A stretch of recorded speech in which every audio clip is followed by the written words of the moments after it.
So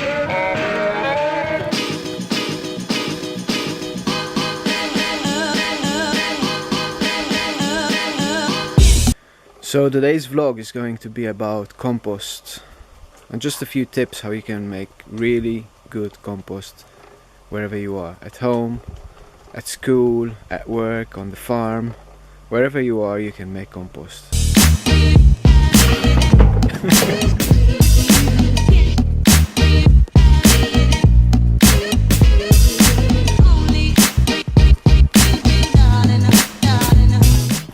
Okay, so how many times do you end up in your kitchen with food scraps such as this, avocado peel, paper, green stuff which you haven't really used, banana scraps, potato peelings, and so on and so forth. Every time you make a meal you've got stuff which is either residue or else stuff which you've peeled, or stuff which you haven't really used, or else even stuff that has gone off because you haven't used it for a while. And how many times does that end up in the bin? Well, many times I would say. I've watched my friends doing it over and over again, and all the time that I see this I'm just saying, man, there is so much waste that can actually be turned into compost that could feed the soil. So why are we doing this? Well, to start with, when we look at any good soil, it's got a good amount of compost inside it or on top of it. If we look in the forest, or imagine that you're looking into the forest, imagine that you're somewhere in the forest looking at the soil underneath the trees, okay, underneath a good functioning forest. The soil in there would be mainly, all the topsoil would be compost. It's just a residue of the result where microorganisms have just been eating at everything that's just been falling from the residues of trees on top of them, or dead trees that would have fallen down, or whatever, dead insects, animals, and so on and so forth. It's just one big mix of anything that's been alive and has fallen down and is not actually dead, because it's just feeding other microorganisms that are also alive, that in turn are creating this residue, this compost. So nature, in its highest functional form, in its highest productive form, is actually doing this all the time. Even if you look under old growth forest, old growth trees, shrubs, what have you, you see all the leaves that drop from shrubs, from trees, from plants even. You see that these start breaking down, and these start breaking down into smaller forms of carbon in order to feed the microorganisms in there, which is actually what is keeping the soil alive.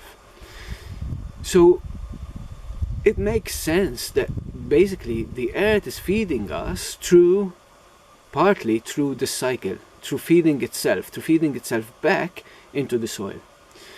So in a way, we can actually work in the same way to feed the soil, which is in return feeding us, which is keeping us healthy, rather than use chemicals and artificial fertilizers, which are a very minimalistic shortcut way forward in order to produce crops, you know. On the other hand, the more that we turn into compost, this is one every couple of days I fill up one of these just from my little kitchen. And I don't know how many people and how many restaurants I see that have got like much more of this. The thing is, how do we get it to work together? How do we make it work in a way that is actually efficient, in a way that doesn't require much energy to turn it into soil, and in a way that then takes that soil away from where you're producing it to where it's needed, hopefully in a very close proximity. So basically, in return of all this, we could actually be saving lots and lots of tonnage of waste, which goes to waste, which is actually not waste at all, but we're looking at it as waste when it's actually a resource. It's actually a very good resource that we actually need. And in many countries, especially in countries such as here in Malta, we lack soil.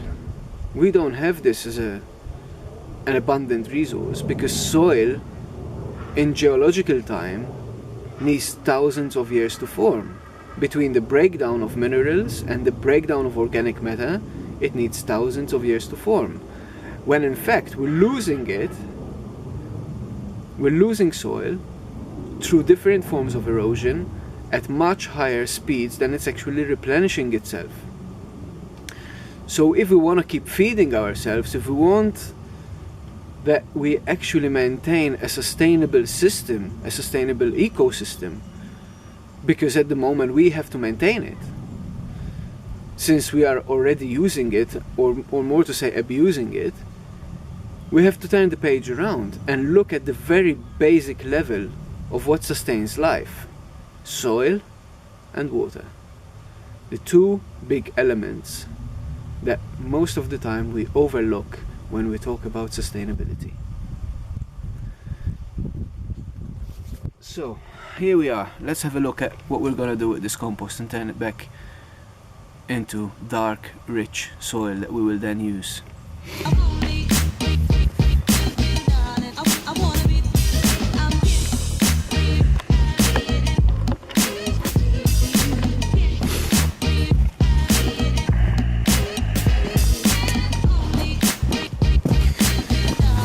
So in here I've got a plastic box, nothing fancy, just an old plastic box. Because it's out on the ground and nothing really is going to be damaged if it leaks, I just have one. It's quite old, it's been running for quite some time. In actual fact, underneath it, if I had to dig just underneath it, there's quite a lot of, this is old cardboard, which is breaking down, but I can see a lot of what are called worm casts, because this is a wormery. In fact, we can see the worms straight away. As soon as we turn that round, there's lots and lots of worms. So this is one way of turning compost into of turning waste into dark, rich compost, by using worms. These are special worms. They're called red wigglers. I've had them for at least 10 years.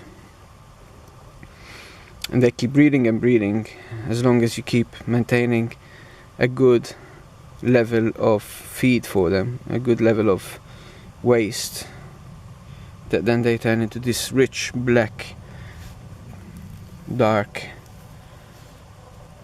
and very good textury soil.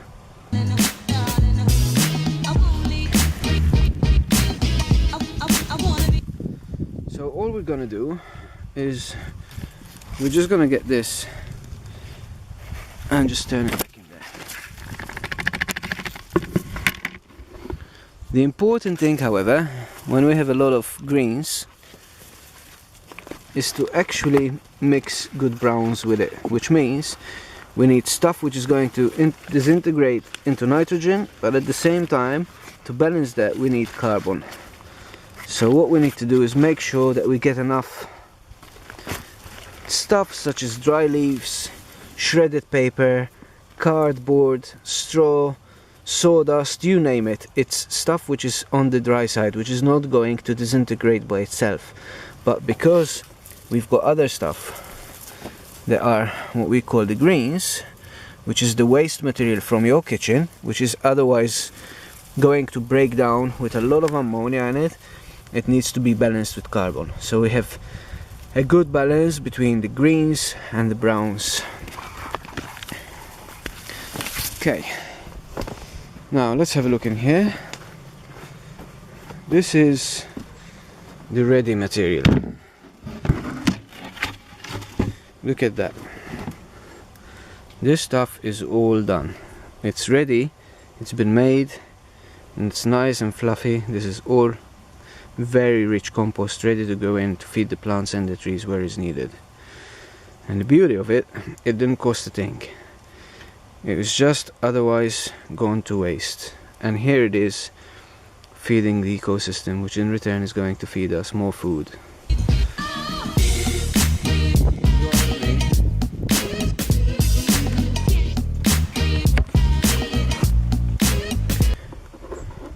So if you ask me, that's one hell of a beautiful cycle, feeding itself from one end to another without any waste whatsoever. So turn your waste back into a resource, make it work all the way. It's beautiful.